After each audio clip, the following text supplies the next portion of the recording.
Hey everyone, welcome back to another episode of Gold Prospecting at Home.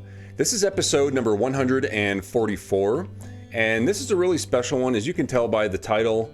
This is another vintage gold Paydirt.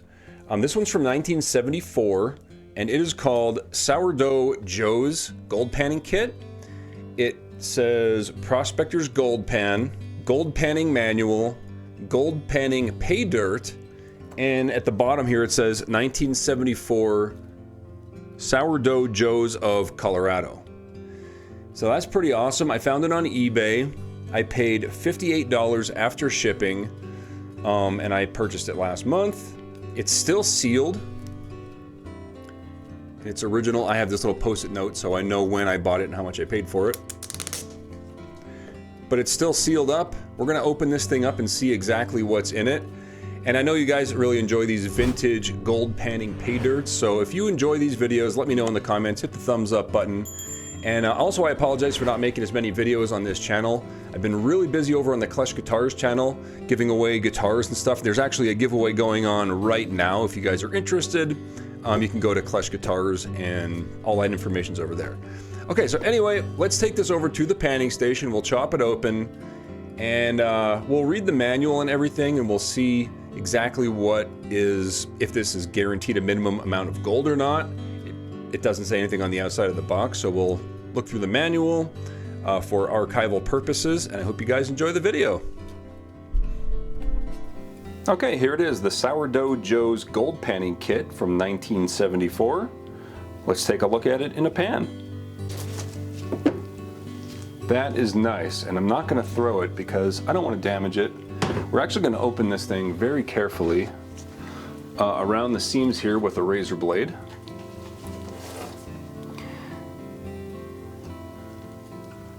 This has got to be a pretty rare find. I've never seen this one before, and if this is from 1974, I mean, it says it right on the box, but I mean, it could have been invented in 1974 and then like produced up until today.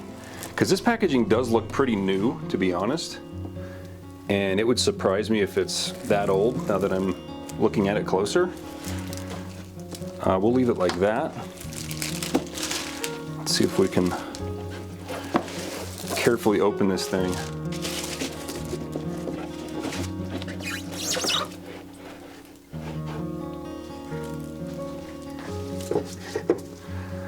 This is really cool though.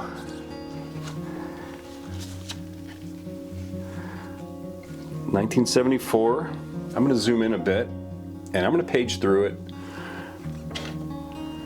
Make sure it's focused there. You can pause it and read it if you want. Looks like some basic gold panning instructions.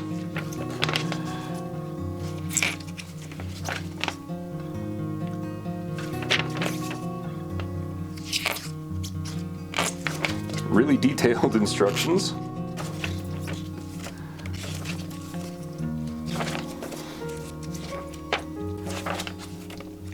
So yeah, 21 pages, and I mean, this kind of tells me this was sitting in here for a long time. There's some staining in this pan, and it would take a long time for that to happen.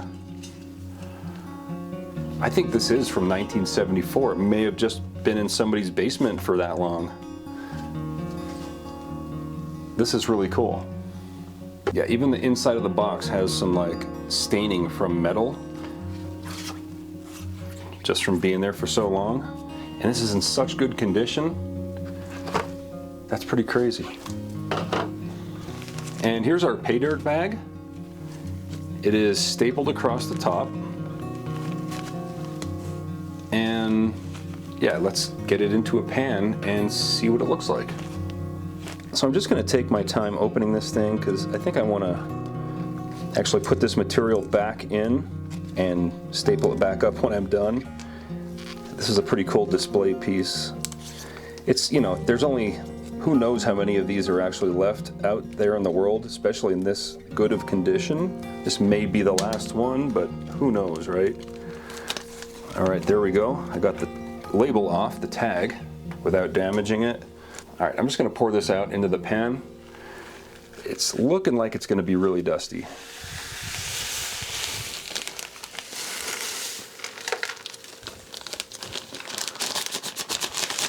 It kind of looks like sandstone. I broke this piece apart, and I don't know if it's actual sandstone or if it's just been in the bag for so long that it kind of solidified and turned into sandstone for the past 50 years. I'm going to go ahead and classify these bigger chunks with a kitchen strainer here. That just means I'm going to separate the big pieces from the small pieces. And then all of the bigger chunks, I'm going to smash them up, because I don't think they're rocks. I think it's all just like sandstone.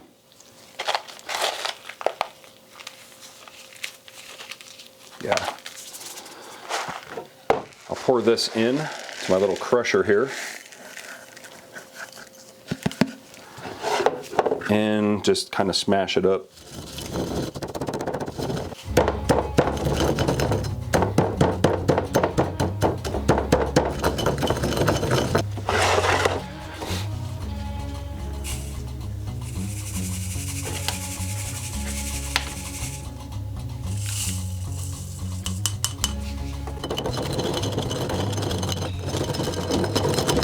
A lot of this sandstone might actually dissolve once we get it into water, but this is just the first thing I thought of, so yeah, that's good enough. Before I pan it out, I'm just going to take the strong neodymium magnet to it just to see if there's any magnetic material. Removing that will make it a lot easier during the panning process.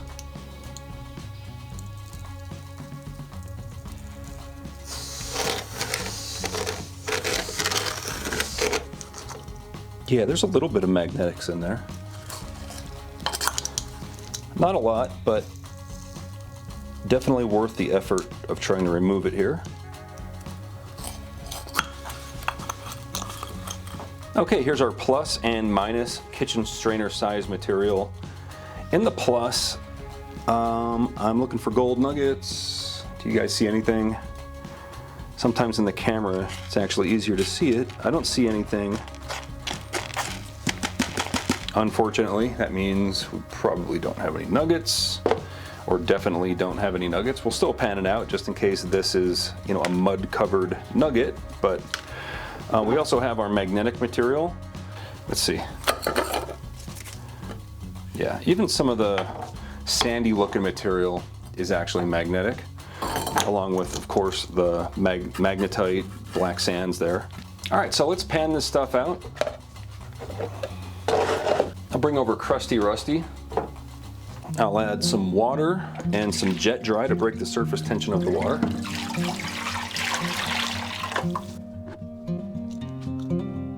Okay, I'm just going to start by panning out this magnetic material here, just to see if there's any gold that got trapped in it.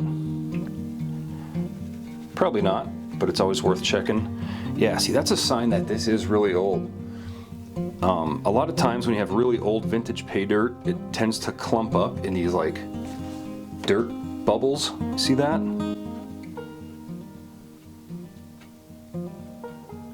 And I do have jet dry in the water that broke the surface tension, so these things should just sink, but it's so dry, it just kind of floats around.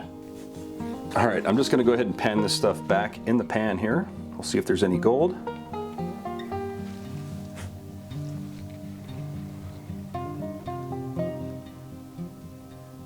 You know, I do see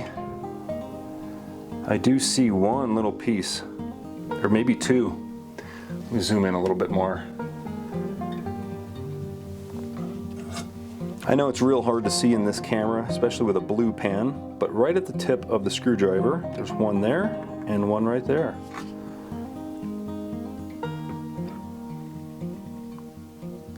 That's cool. So I'm just gonna grab that with the snuffer bottle. They're so small, they're almost impossible to see. All right, next we're gonna go ahead and pan the plus kitchen strainer. Now, looking at it again, I'm not seeing any gold, unless something like this, you know, I would highly doubt there's any gold in there, but let's pan it out just to be safe.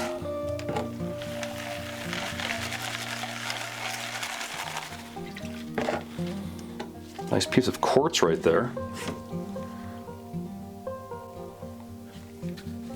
That's a piece of quartz. There's a lot of quartz in there.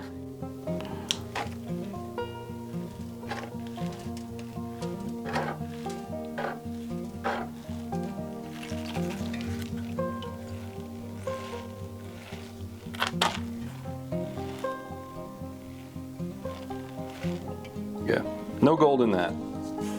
It's all right, I wasn't expecting any. Okay, so now in our minus kitchen strainer, this is where, if there's any significant gold or, you know, some flakes or whatever, this is where it's got to be. So I'm just going to do like 2 spoonfuls just to kind of gauge the difficulty, get a good look at it. You can see it kind of looks like kind of looks like desert sand, that real dusty stuff, but this apparently it's from Colorado, although the book doesn't say. You know, I'm going to read the manual real quick. So I just read through the manual, and it doesn't mention where this material comes from. It doesn't mention where the gold comes from or the material or anything, so we can't say that it comes from Colorado, although the product is a Colorado-based company, apparently. Now just panning off this light material here, you should be able to see the black sand starting to come through as I pan down. Stratify it again. This is where you want to be really careful. Just stratify, pan off the light stuff 2 or 3 times, stratify again, and that should be enough. You don't want the black sand to like hop over the first riffle, let alone the second one, because if that happens, you're probably losing gold. So we're going to keep everything in the pan. I'll zoom the camera back just a little bit so you can kind of see the technique here. Get rid of some of that water, and we'll start panning it back. Looking for little shines of gold coming down. Not seeing anything yet.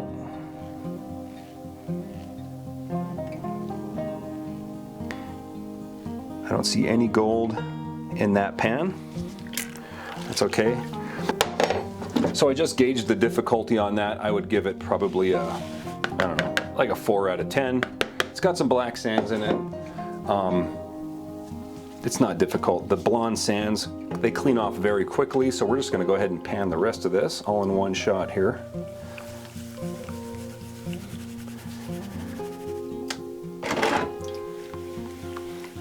If you guys are interested in learning more about my panning technique, you can either watch this video or any of my other videos, or you can watch the gold panning tutorial video I made specifically for the purpose of teaching how my technique is. Everybody's technique is a little bit different, so I wouldn't expect yours to be exactly the same.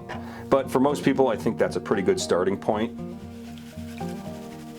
Also, one of my Discord members reminded me to make a note of letting you guys know about my Discord channel. If you guys are interested in that, I'll put a link below, but it's pretty awesome. You got people posting pictures and talking about gold prospecting stuff and asking questions about the channel.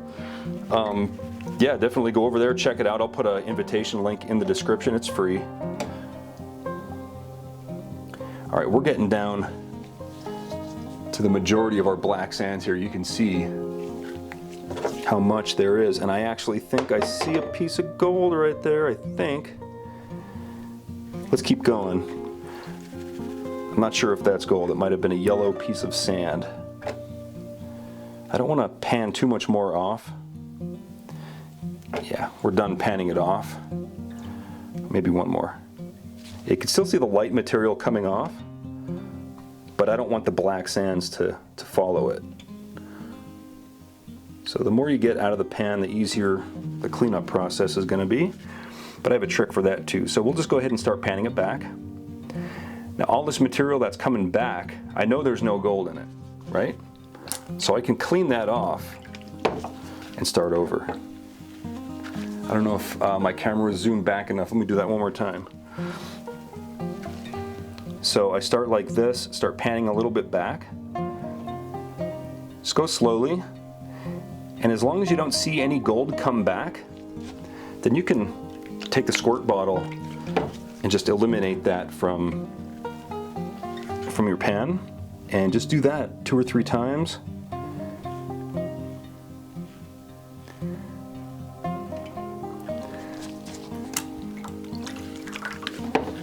It makes it a really quick process. So I do see a garnet. Let me zoom in. I see 2 garnets. Let me get my little screwdriver. Hopefully it focuses. Right there's a garnet. Over here's another garnet. And there's probably more in there.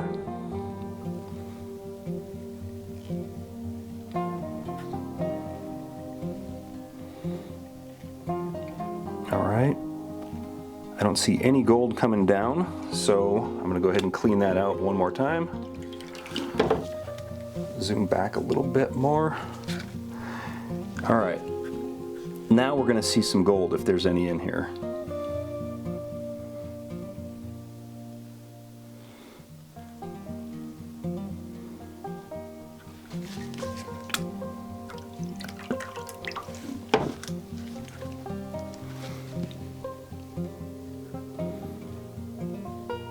I'm not seeing anything yet. It's going to be right up here. Just keep your eye right there.